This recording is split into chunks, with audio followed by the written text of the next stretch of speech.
ஒரு பெரிய நல்லது நடந்து லாபம் வந்தது அப்படின்னா அப்பனே பண்ணிட்டியா? ஏதாவது ஒரு வம்பு வந்ததுன்னா காலையில இருந்து ஒன்னும் பண்ணலையே நினைச்சேன், பண்ணிட்டியா? அதனால இந்த தெளிவு உங்களுக்கு வந்து விட்டால் உங்களை சுத்தி நடக்கிறது மொத்தமுமே என் யுக்தி தான் அப்படின்ற தெளிவு வந்துருச்சுன்னா, என் ஸ்ட்ராட்டஜி தான் அப்படின்ற தெளிவு வந்துருச்சுன்னா, உங்களுக்கு குட் நியூஸும் இல்லை, பேட் நியூஸும் இல்லை, எல்லாமே கிரேட் நியூஸ் தான்.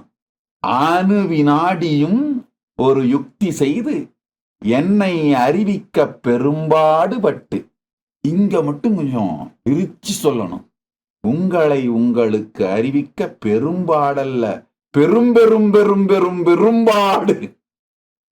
அந்த பெரும்க்கு இன்ஃபினிட்டி ஸ்கொயர் போடணும். தன்னை அறிவதை தவிர என்னையும் எதையும் அறியும் தன்னிலை தவிர முன்னிலை படற்கை எதனையும் அறியும் தன்மை உடையதாக ஆன்மா மாறும் பொழுதுதான் துரோபாவம் எனும் மயக்கத்தில் விழுகிறது, மாயைக்குள் விழுகிறது.